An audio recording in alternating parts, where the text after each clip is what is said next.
play the game with the people that writing the rules. Ain't the fame that I'm after when paying the dues. I've been through the pain that's reflected in the attitude. Might be winning now, but the thing is that I had to lose. So go and tell me what you really want to do. And lonely at the top, cause there ain't a lot of room. Ain't no other option, it's all I ever knew.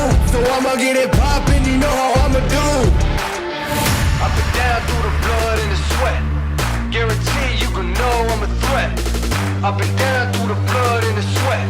And I ain't close to being done yet, I'm going all in. Yeah, I'm going all in. And I ain't close to being done yet, I'm going all in. Yeah. They know I'm going all in. What's up, gentlemen? We are live, all the way live from the Bay Area. What's up, gentlemen? It is another Tuesday. Let's have some fun tonight. How you doing, Pete? I'm good, Beto. Like, how you guys feeling? It's a victory. How you doing, Brandon? Yeah. Doing good, man. It's another day. We beat the sorry-ass Dallas Cowboys once again, so I'm happy, Even at our worst. Even at our worst. Exactly. And that's a conversation we're going to have because the reality is if they can't beat the Niners at their worst, because we're not even the best team in the NFC right now. We're beat up, we're hurt, and the Cowboys can't even beat us. Yeah, when will they? They definitely can beat a strong, fully healthy Niners. So let me ask you a question. Are the Cowboys done for this season? Will they miss the playoffs? Oh, I think so. I don't see The Cowboys? There's just no. Yes. Yeah, they're bad. They're bad. Yeah, easily. Because they can run the ball and they can't stop the run. And when you are a one-dimensional offense and you put all that pressure on Dak Prescott to beat you with his arm, he makes mistakes. He threw 2 interceptions on Sunday against us. And I don't think Dak is made of that piece of cloth that can win games without a running game. So, and they have a tight schedule too. So like we said from the beginning of the show, they can't beat a hurt team, Niners. How are they going to beat a good team? How are they going to beat Washington, who won? How are they going to beat the Eagles, who won? Even the Bears, they shouldn't have lost. But it's going to be interesting to watch. The only team that is on the division is the Giants, and they stink it up. So, real quick before we continue to proceed, let's go ahead and say hello to Jimmy. What's up, Jimmy? We got Jimmy in the house. We got Bebop Jones. We got Don Dodson in the house. We got 49ers Throwback. We got East Coast Red and Gold. Jess, Terror Dome is in the house. Welcome, everyone. Welcome, everyone. Welcome, everyone. Appreciate it. What up, fam? So, the Niners scathed a win 30-24. Now, the Dallas Cowboys got 2 touchdowns on us. But I think that was a little bit of the Niners kind of taking their gas off the pedal on defense. They kind of I hate that preview difference, whatever they call it. Prevent. Yes, I hate that because you get a lot of garbage time points. But I do like that when we were not able to get the first down and we had to kick the ball back to Dallas with 2 minutes on the clock. And the way they scored on us twice, I don't know about you guys, but it looked pretty deemed like, oh my goodness. And the defense stepped up. It was a 4 and out, and game was over. And then the young kid, Garindo, being smart as a rookie to go down and not go into the end zone to kill that clock was pretty impressive. Was there any moments, Brandon, that you're like, oh, crap, we might lose this? Or were you confident that we were going to win it? Well, after that last touchdown, which I kind of blame Jair Brown on that one, running into Treverius Ward, which made CeeDee Lamb open in the end zone. Yep. Um, then I was like, shit, like here we go again, right? But I think that I next think he series, ran into. Jair Brown ran into Ward, who was covering I think CD. it was Renardo Green, wasn't it? Because Renardo Green No, got hurt on the play. no, it was Brown. Well, it's definitely two Niners running into each other, whoever they Yeah, it were, was Brown. that gave So away to that play to CeeDee Lamb. yeah, I mean, other than that, the defense looked great. But um, yeah, I was kind of worried towards the end, but once we got that last 4 and out, 3 and out, whatever you want to call it, then I was more calm. And I was like, okay, we won again, sweet. It Yeah. was a must win for sure, you know. Well, I don't know if it was a must win, but a definitely crucial win.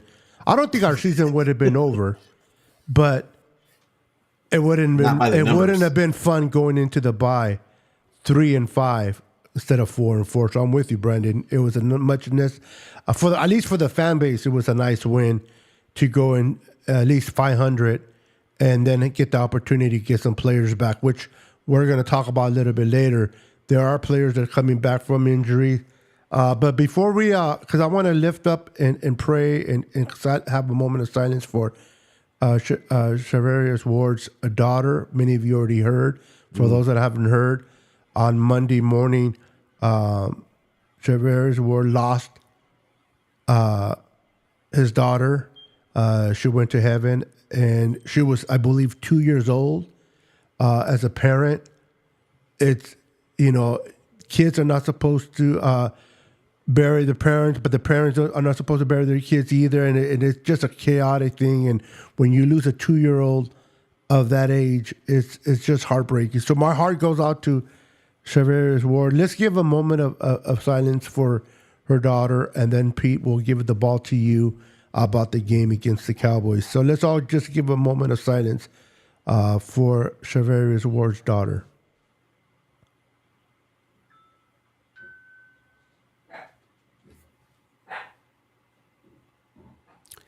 Thank you.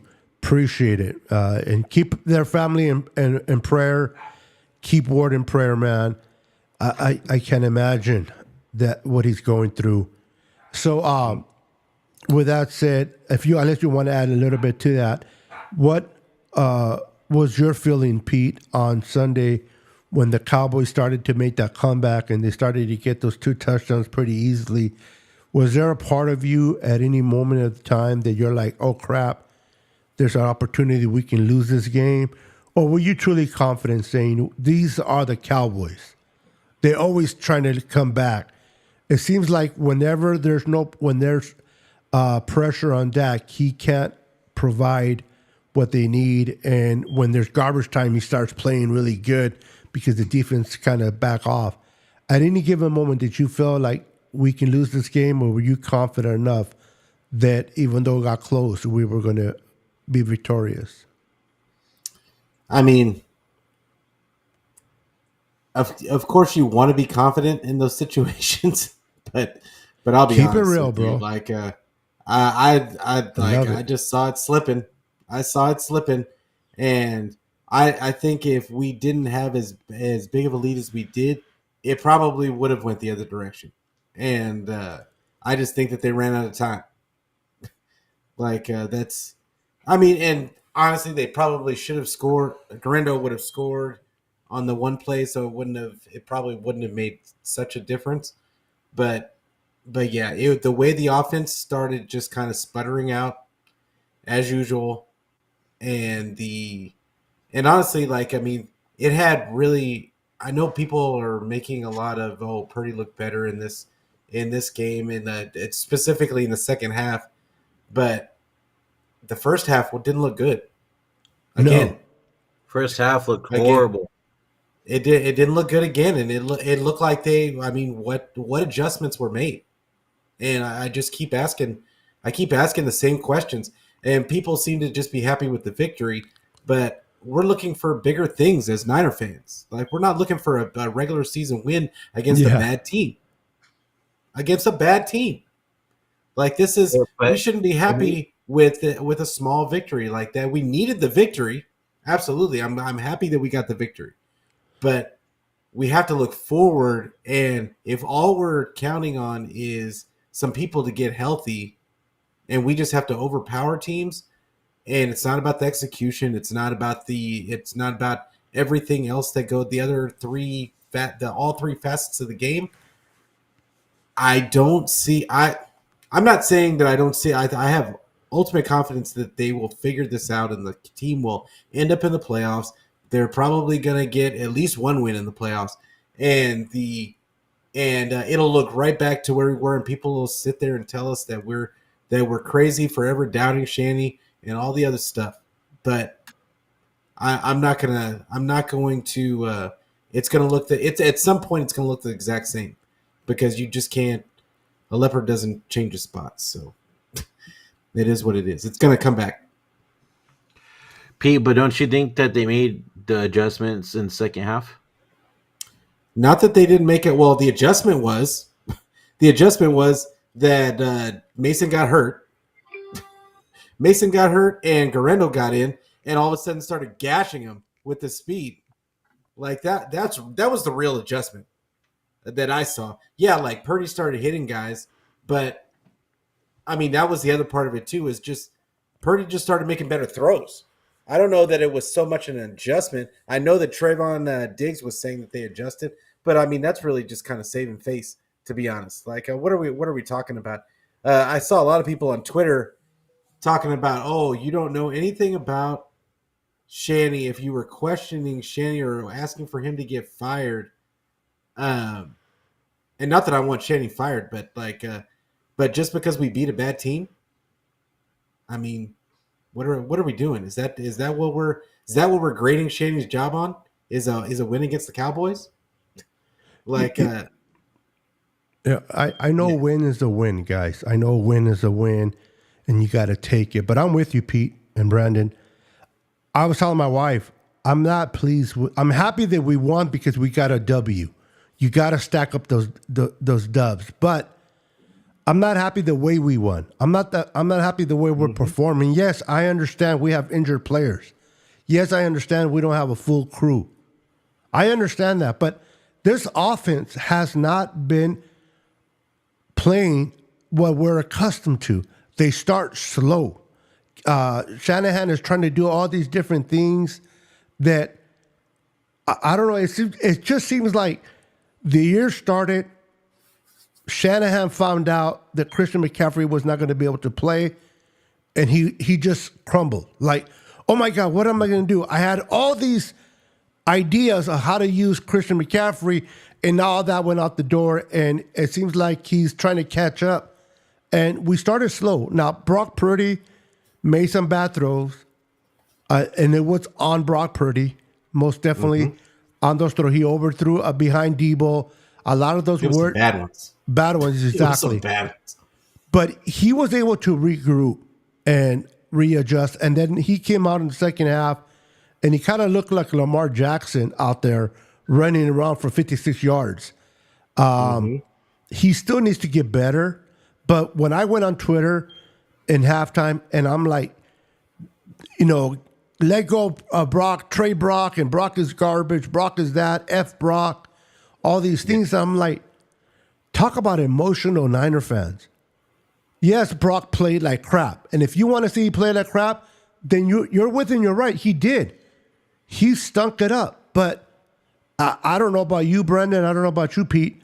Were you guys ready to get rid of Brock Purdy at halftime based on how he started? I wasn't. Absolutely not. You know how hard it is to get a quarterback? Yeah, go for it. I'm sorry. I thought you were asking. No. I'll give it to you. You know how hard it is to get a quarterback? Everybody that still loves Trey Lance, he is the third guy in the depth chart in the Cowboys. Listen, they have Dak Prescott that they just paid $60 million per year, who sucks. Talk about getting a limit. And they still won't start Trey Lance over Dak Prescott. That's how bad it is over there with him.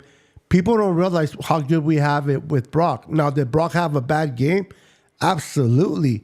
But he came back in the second half, in my opinion, and redeemed himself the best that he could, and he got the win. Go ahead, Pete.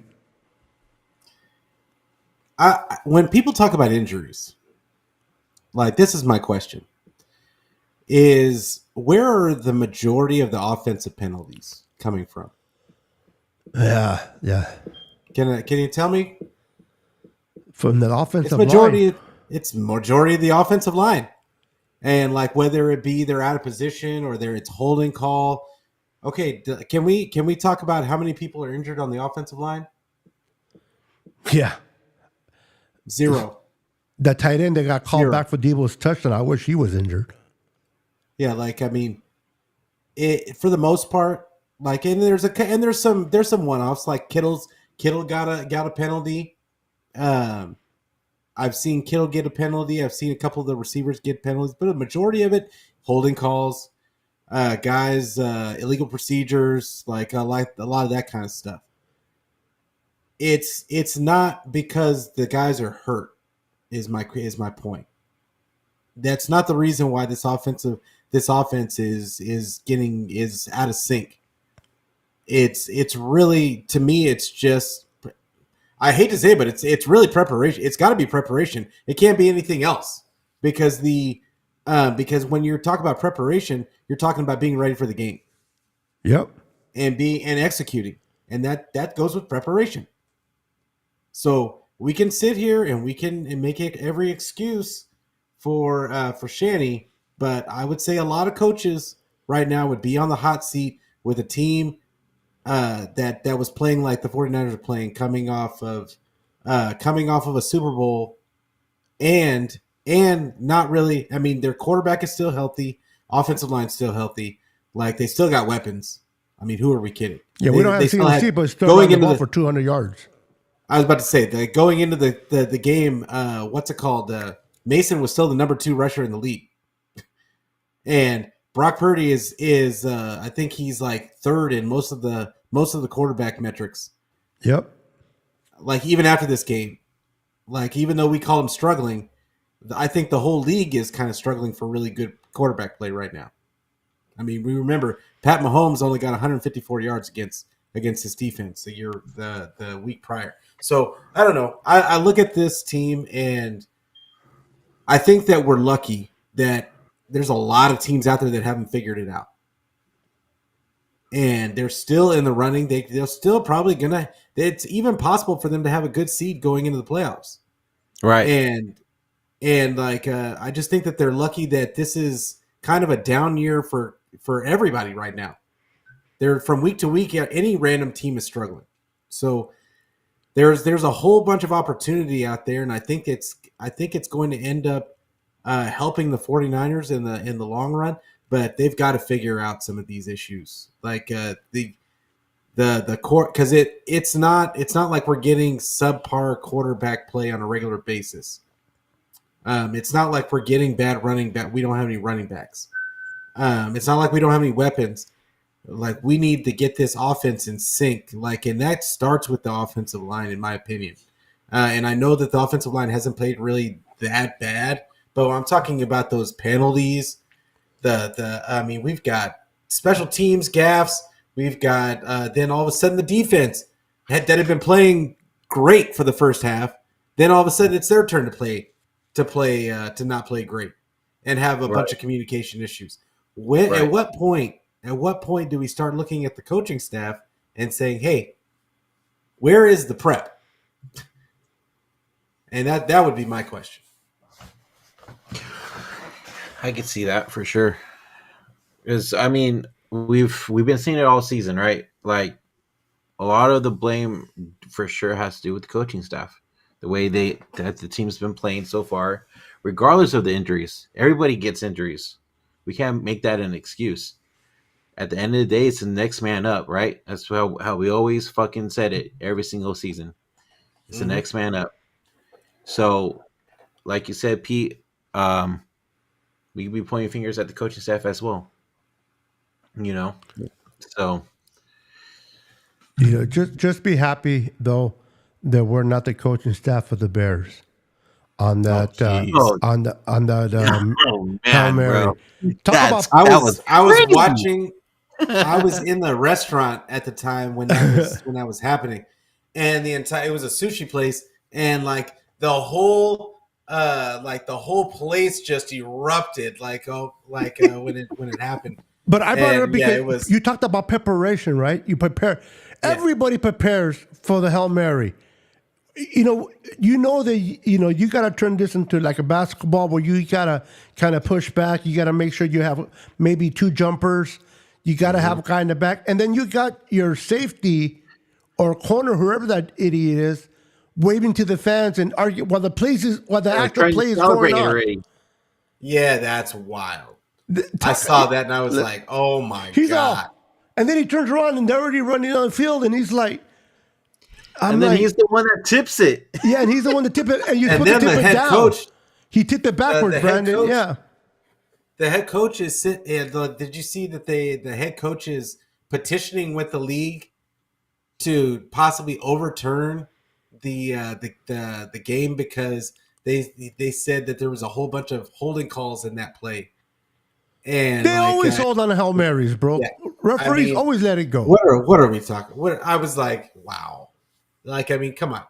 Just take the L and just move on. And then Nobody was expecting y'all to do anything. Yeah. You're better than what people thought you were going to be. Even the coach said, we practice this 100 times. I don't know if he should have said that because that made him look more like an idiot.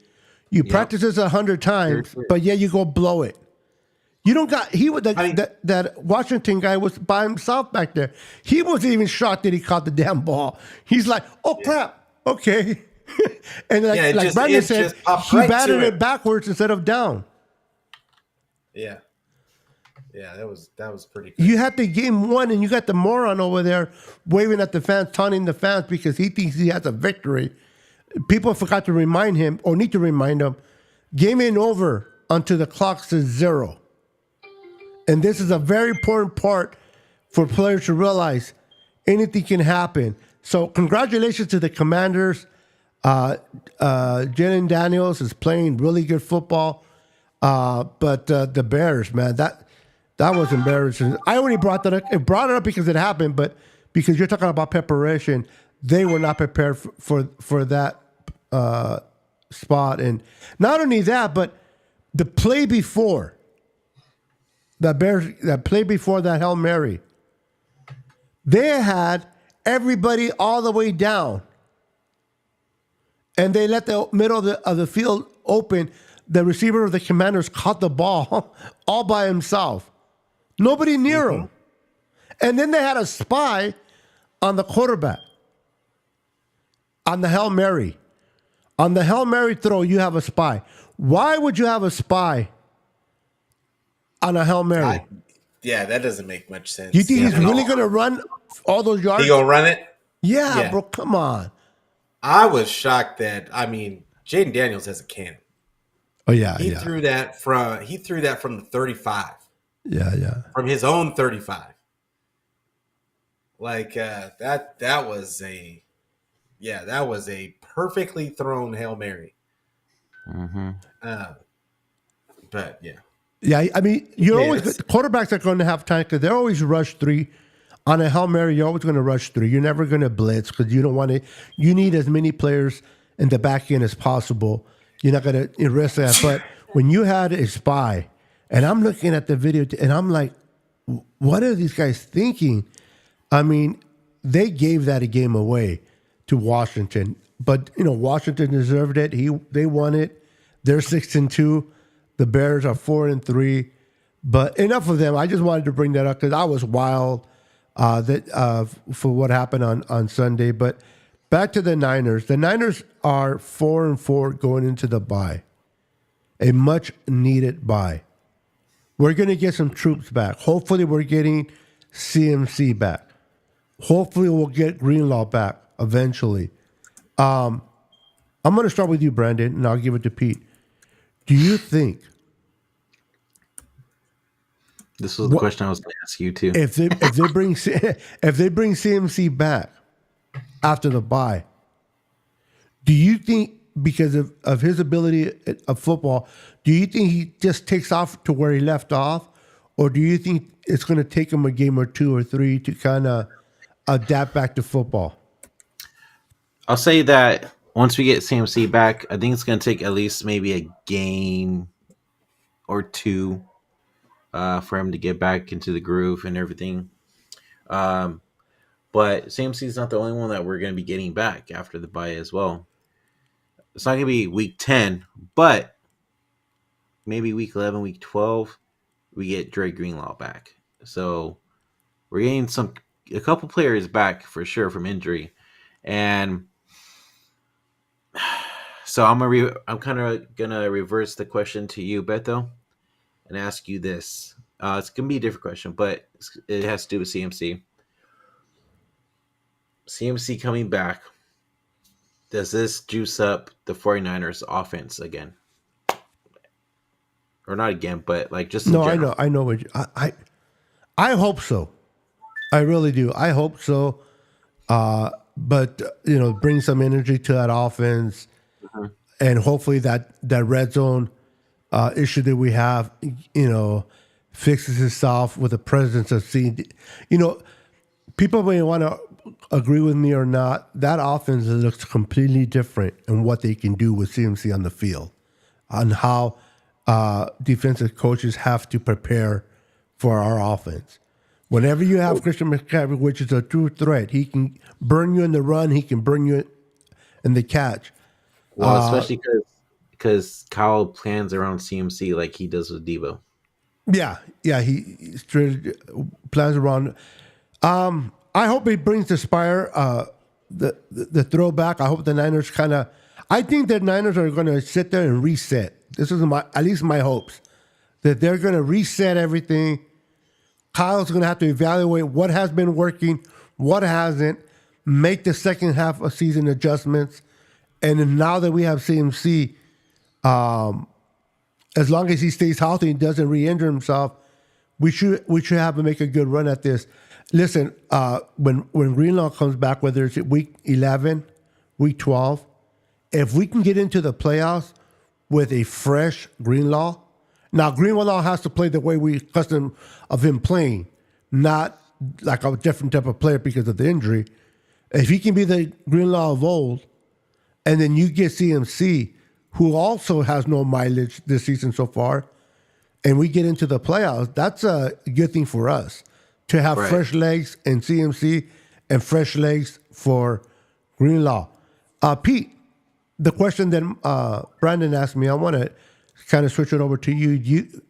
If CMC comes back, do you think the offense kind of puts it into another gear, or they're kind of remain the same?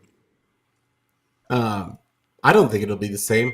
I think that what's going to happen is all of a sudden, magically, the offense is going to open up, and because Kyle's going to play, he's going to start calling plays completely differently, like he's got CMC in the game, right. And I think that that's part of the problem right now is that instead of just calling the plays, regardless of who's in who's there, he's calling plays specifically with CMC in mind, and and also don't think that it doesn't factor into it that Brock is actually going to throw it to him when he's open, because our running backs have been open like crazy all season long. And Brock's just not throwing him the ball, and I don't know if that's because he's being told not to. I don't know if that's because he doesn't have as much trust that they can get the first down. I don't know what it is, but CMC is not a unicorn. I don't understand the whole point of having these guys. It was the same thing when before we had CMC. We never threw to our running backs. Yep. Nope. We never threw to our running backs. And I don't get that whole premise. Just because it's CMC doesn't mean that it's some magic that all of a sudden, CMC is so great at catching passes underneath and blah, blah, blah, blah, blah, and screens and all the other stuff. Give those other guys opportunities. But to answer your question, it's absolutely going to make a difference because now all of a sudden the calls are going to be different. And Kyle's going to have, at the very least, more confidence in calling those screens and underneath plays with CMC out there.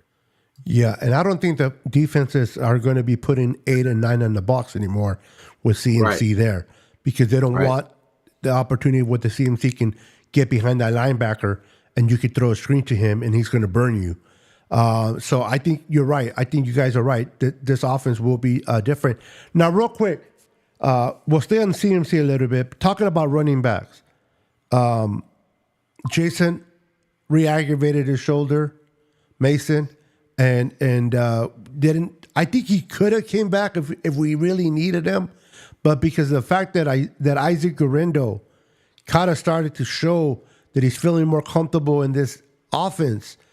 I want to get Pete. We'll go start with you. What were your thoughts of Guerrero's performance after he started to feel himself in that offense in that game? I mean, I thought that this is when I was talking about him before the season, and we were talking about the draft and all the other stuff. This was the same stuff that I said about him at the time. Was I thought he would fit in this offense. He's a one cut and go type of guy, and he has the speed to hit the hole on those wide zone plays. All we had to see was could his vision improve as a runner, and he seems to be getting better every game. So, and he's got the speed to. I called him before the season. I called him a space eater. You don't realize how fast he's going until he's already on you. And that he's one of those guys. And you think that you have a lot of space but the one thing that he doesn't have is he doesn't have a lot of wiggle. He's just a true one cut and go downhill. Guy. He's a downhill runner. Yeah. Yeah, he cannot. He is not gonna juke a guy out of his socks to once he's going in that direction, and he's gonna run you over. So he's not gonna break many tackles. No, but if he gets past second base, he's gone. Yeah. If he catches an angle, you're if he beats your angle, you're done. Because he's gonna get big chunk yards just because he's got that speed and he seems to be really good. It gives them the ability to run the wide zone the way it's supposed to be ran. And because as much as I love Mason, he's not fast enough to get out there on that edge quick enough. The whole team is already out there already, and it looks great when he runs and with the physicality and runs through guys. But eventually teams are able to key in on that. You can't key in on speed.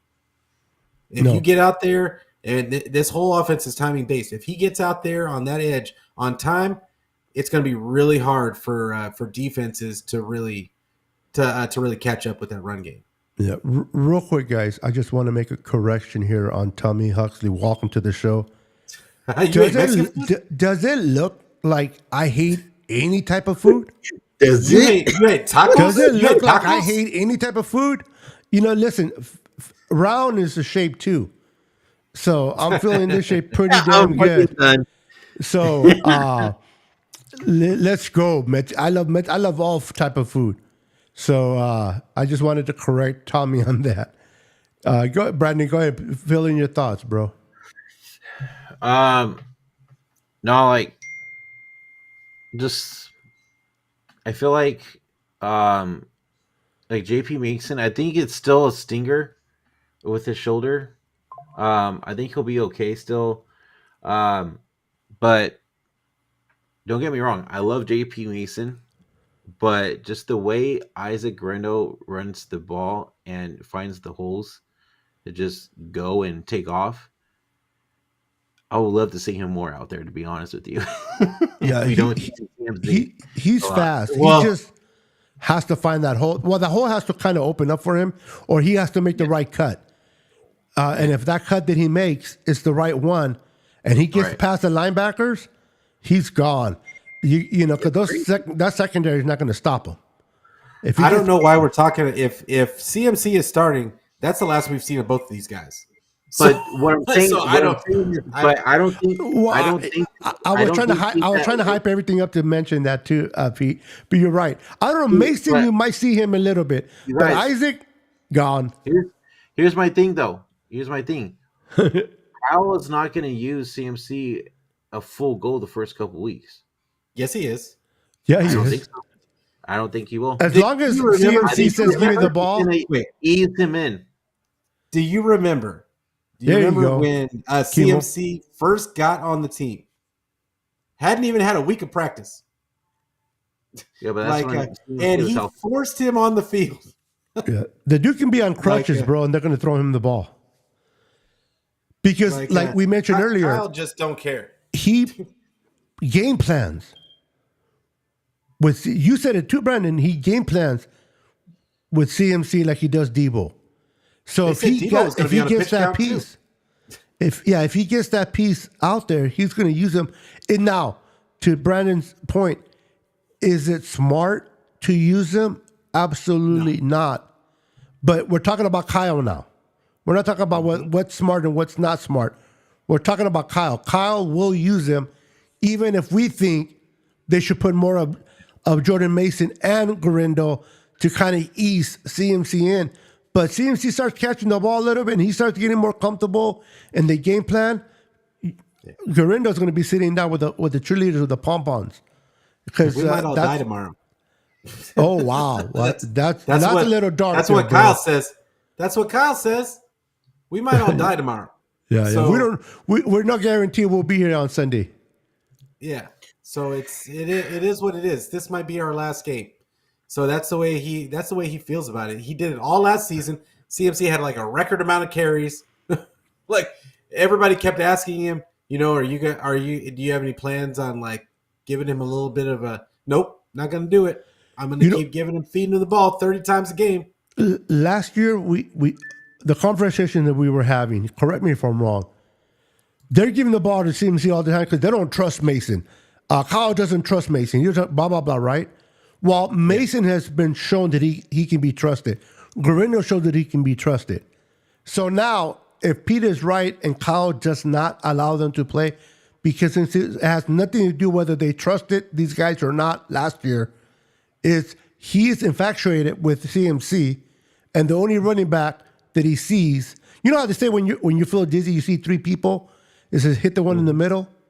He can see Garindo and he can see Mason, but he's always hitting the one in the middle, which is CMC. And that's Kyle for you. And I don't like that about Kyle. Definitely don't like that about him, but he is, and that's what he does. And you What's know up, that Papa they'll J? ask him after the game. You know that they'll ask him after the game, hey, like, do you think you should have rested? Do you think CMC should have gotten all this? You're like, hey, we're just putting the best players. He's healthy. Yep. So, like, we've got to put the best players out there to win the game. He won't play next week, but he was healthy. Yeah. It's crazy. Yeah, it is, yeah, bro. I will say this about Garindo. Like, be careful in crowning him just yet, because, and I think a lot of people, it's a person has a good game, and then we all that like rush to crown him. And I like Garindo from the beginning, but I think that the Cowboys were a good matchup. They were the worst team in the league in run defense. Yeah, they can't stop anybody. So let's not base Garindo's coming out party on Dallas. That is true. That's a good point. And that's not a good measuring stick. Yeah, the very next game it could look terrible. I mean, Tampa Bay is not doing so hot this season either.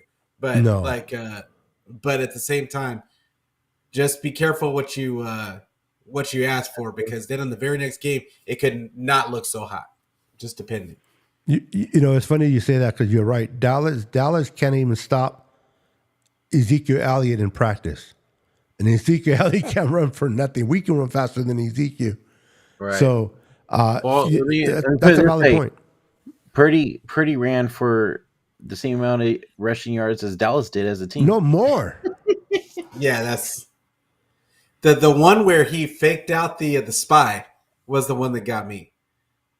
Oh, yeah.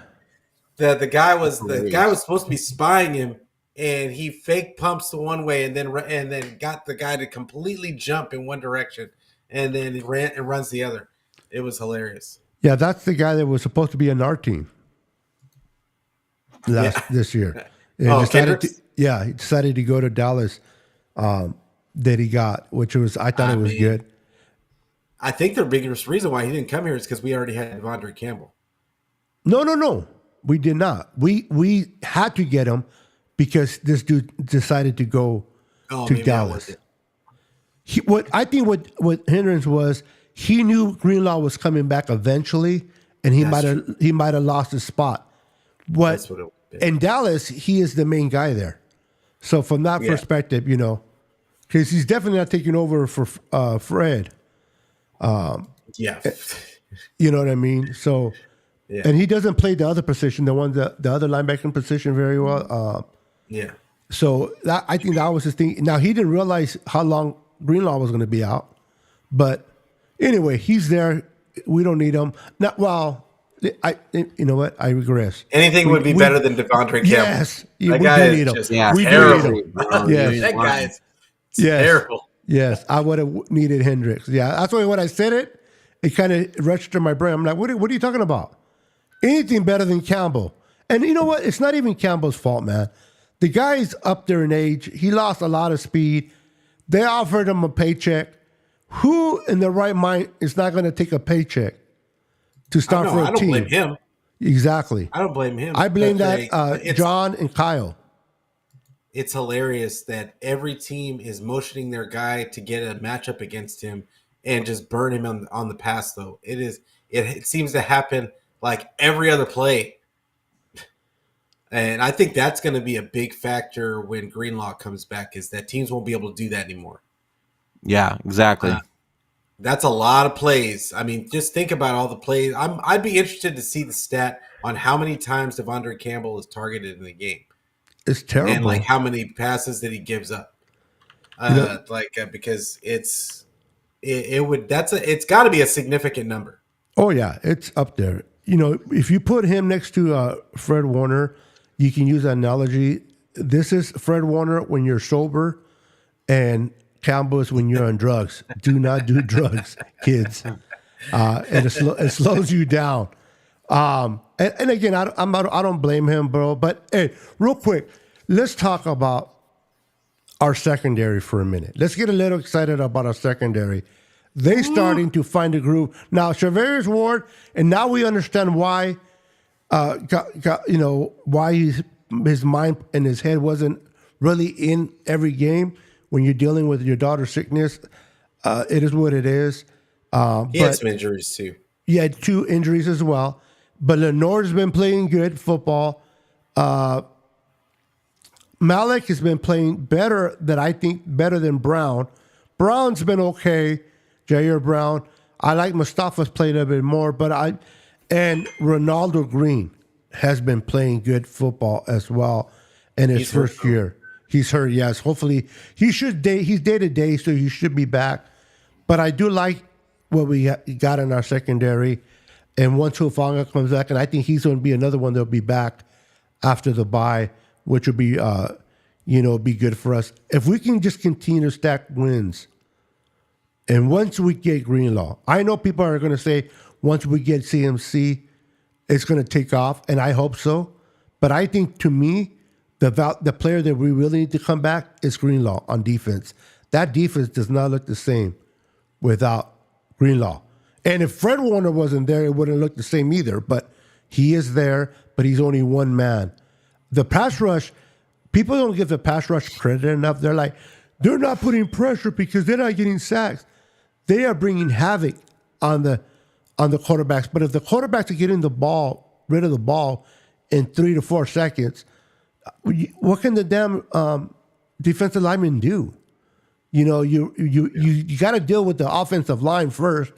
And then when you get away from them, if they get rid of the ball, it's hard to get to the quarterback. But if you bring pressure, if you disrupt the quarterback, if you make sure he's not going through his reads, that to me is just as important than getting sacks. Now, do I want him to finish and get a sack? Absolutely. But I want to see pressure. Now, so I don't think the defensive line, has been getting the proper respect this season. They're saying that they're terrible. Bosa's terrible. Does he have 7 or 8 sacks by now? No. I don't think he's been that bad. Let me know if I'm completely wrong on this, guys. Go ahead, Brandon. No, I agree with you 100%, Beto. Just I think Bosa. We just got to come to a conclusion that Bosa will get the pressures and everything, but he's not going to be as crazy as T.J. Watt is, right? So I'm honestly fine with Bosa getting more pressures than sacks because it actually forces the quarterback to throw the ball faster, right? Or kind of scare him a little bit, right? If he can So do both, even better. But even better, exactly. But if he can't, as long as he get the pressure going and a lot of, I mean, I'm not saying this game it I love happened, but Bosa, but he's not T.J. Watt, bro. He's not Max Crosby. he's He's not. since he's gotten paid, he's digressed, and a lot of players do after they get paid. T.J. Watt has got him better. But I TJ know. Watt, except for TJ Watt. TJ Watt's There you just a go. freaking. He's guy. an outlier. Yeah, that guy. I That would guy. say- That guy's a freak. I'm trying to look up the size. As you look at, what I as you look. saw, Okay, go ahead. what I saw on what I'm seeing a lot of is him getting chipped and then hit by somebody Right. and knocked Yes. down. He Yeah. got And washed grabbed. out. Yeah, grabbed, tackled. But he's getting knocked to the ground a lot. Yep. And And they're not calling it I'm either. wondering, they're not going to call Nope. it, but I'm wondering the size difference because I know Nick Bosa is 266 pounds and he's 6'4". What is TJ Watt? How big is TJ Watt? I think they're about the same. As you look it up real quick, Because it's weird to see. No, he's actually lighter, but he plays from that outside linebacker spot. TJ's So it's bigger. No, TJ's he's lighter. Yeah, that's what I thought. He's Yeah. lighter than, but you don't see him getting thrown all over the place. And maybe I need to watch more tape and see if I see that as much. But No, he does. He does. it's kind of crazy. Like I will say this about Bosa, he just doesn't stop coming even when he's double, triple teamed. And I know that a lot of people sit there and question his amount of sacks, but I feel like when we play teams, they speed up their release time. Yes. Just because, regardless, they're getting the ball out quicker because they know that they don't have time. And you would think that would be the same thing for TJ Watt, but I really can't explain it. I'll be honest with you. But I do see Bosa get stoned a lot. And he does Bosa's a get great by player. guys. Bosa's a great player, but I do see him get stonewalled quite a bit. Whatever the reason is, he's not always. He doesn't affect a game like TJ Watt does, in my mind. And or a guy Max Crosby.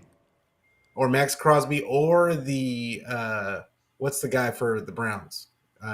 Garrett. Miles Garrett. Garrett. Yeah, Miles Garrett. Did you Those see are his guys costume? By the way, no, I didn't. he No, I came in as a Terminator. It was pretty clean. It was a clean costume as he was walking in, and he has the height, so it was definitely a clean costume. No, I'm with you. Bosa gets chipped out a lot. He is great. I love that he's on here. Would I want TJ Watt? Absolutely, but I'm happy with Bosa. We've been getting some great play from Collins. We've been getting some great play from Jordan Elliott, which has been great. These guys are pulling the weight, and I don't know what it is with opposite of Bosa when it comes to the Niners, but Leonard Floyd has kind of not been the Leonard Floyd that we were hoping we would get when he was in Buffalo. He still does his thing, but he's not bringing the havoc that we're accustomed to see him do at other teams. So hopefully that'll step up. But I think once Greenlaw comes back, it's going to be a completely different defense. People don't realize how bad of a play Campbell does and how he gets burned a lot. And once we get Greenlaw, now this will be if we get Greenlaw to the best of his ability. Because if he's not the same man that got hurt, that's going to be a whole different conversation. But if he can play to as close as to what he was playing last year before getting hurt, because if you guys don't remember, Travis Kelce was being shut down in the Super Bowl. He was being so frustrated that he was beating up on his head coach on the sideline because he couldn't get away from Greenlaw. Once Greenlaw went out and they brought in the other linebacker that is somewhere else now, Kelce just became a freaking MVP of the game. You know what I mean? So we'll see. What's up, TL? Welcome. We got Papa J that walked in. Bebop has popped in. David McNiner has popped in. Tim Diaz. What up, McNiner? And Chemo. Now, Chemo had a question. Let me answer this quick question for you, for him. I'm gonna answer this for anybody. DeForest Buckner is not coming back to the Niners. Okay? It's like going back to your ex. It happens. Okay? But if you already know how your ex is, I'm like, what are you doing? Then him and the Niners left in bad terms. He wanted more money. The Niners didn't pay him. He felt that he didn't get paid what he was worth. I don't see him coming back to the Niners. I really don't. Yeah. When it comes to Kendrick Bourne, I don't want him back. I don't know about you guys. He's always hurt. He's always hurt. Yeah. He's people compare him a lot to Juwan Jennings. Juwan Jennings is a freaking Pro Bowler next to Bourne. And he would have been Super Bowl MVP last year. Yes, he would have. Yeah, so neither of these players are coming. Now, which one is more realistic? Kendrick Bourne. Absolutely. If you tell me that one is coming, I will say Kendrick Bourne. Do I want him? I don't. But not DeForest Buckner. I don't think they're going to go and get another wide receiver now. No, I'm with you. They're not. Based on what we saw this last game, the rookies looked pretty decent. From what I agree. They look pretty good. Talk about the rookie. Finally, we got a jet sweep with Pearsall. And it looked nice. Nice. Phenomenal. We got a chance to. I don't think anybody planned on. Let's go. The Yak boys are coming back. The Yak guys. Like what was crazy, and we got to mention it. Chris Collinsworth, his comment about Ricky Pearsall's speed. Like what? I don't understand. He just did a jet sweep. I watched that game on mute, bro. So you got to tell me. I don't listen to that fool. Yeah, he's running by the defense, and Chris Collinsworth says, "Oh, they got this guy Ricky Pearsall, and he's not the fastest, and he's not the this, and he's not the that." But it's like, what are you trying to say? That dude hates the Niners with a passion, bro. Yeah, it was just weird. It was weird, but Pearsall got a chance to show off the athleticism. He actually ran a couple of really nice routes in that game. And then Cowing, I think, runs pretty good routes himself. He just doesn't get a lot of opportunities. But to be in the pass game that much, I don't know what that's about. Like, how Kyle is. But I think after the bye, Jennings will probably be back by that time. Then they'll have him, Debo, Cowing, and Pearsall, and then you still got Bosa. So, how many wide receivers are the 49ers really going to use? And they still got Conley, and so I don't see them bringing. No, Conley got hurt. He might not play this week. Next week. He's got to buy. Nobody's going to play this week, actually. But yeah, he's got to buy. So, and they still got the other dude, Go Blue. I can't remember what his name is. Don't even mention Ronnie him. Bell. Oh my God, you mentioned him. Well, he played. He shouldn't play. Okay, well, they're not gonna trade for somebody just. No. I'm with you. I'm with you. You know what? I stand corrected. I would take Kendrick Bourne over Ronnie Bell. I would.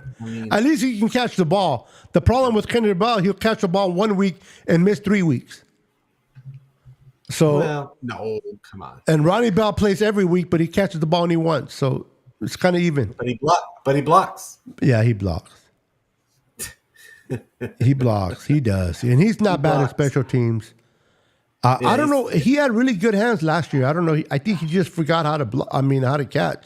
Maybe he focused too much on the blocking that he forgot how to catch. I think the only thing that they need is somebody on the defensive line. They just need one more person on the defensive line, and I don't even think it has to be an every down type of person. I think it's just a rotational guy. Right.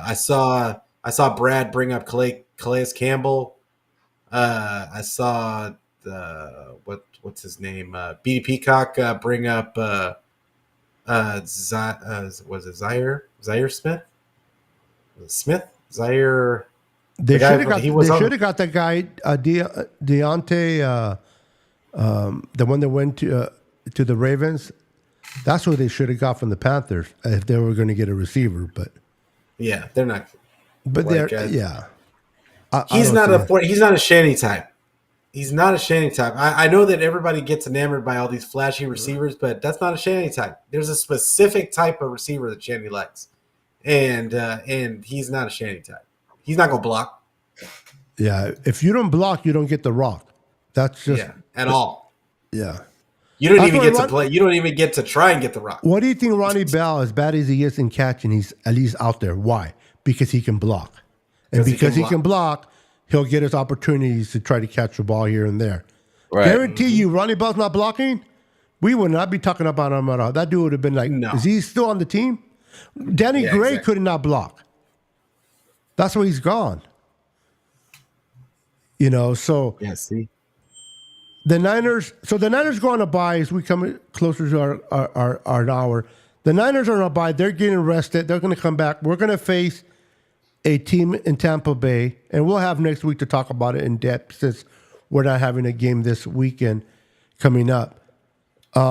They may possibly be. I know they're going to be for sure without Chris. One of the receivers. They may be without both of the receivers when they face us. So that'll be an interesting game. At this point, Chris Godwin. Yeah, Chris Godwin. Because I knew Chris, but I was thinking Chris Conley, and I knew it was a Conley, so I couldn't. You started to say, I thought you were talking about the Niners. No. I was talking, the one you mentioned, that's what I was going to talk about. But Thielen is hurt, Brad. He is hurt. He's on IR for the Panthers. So there's no reason to bring someone just to put him on an IR. Unless he got miraculously healed that I'm not aware about. But, yeah. Brian Burns, he just went to the Giants this offseason. I don't see the Giants getting rid of him after. That's a lot of dead money. Yeah. So this is the thing.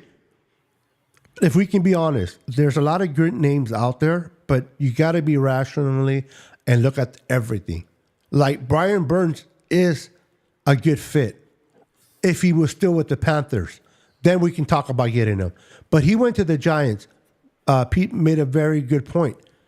The Giants get rid of him. You know how much dead cap money they're going to have to pay? They're not going to get rid of him like that. So it's just not happening. So whatever players... They gave him a new deal, right? They did give him a new deal when they went. I think so. Yeah, they give him a new deal. So there's a lot of dead cap. So you got to keep that in mind.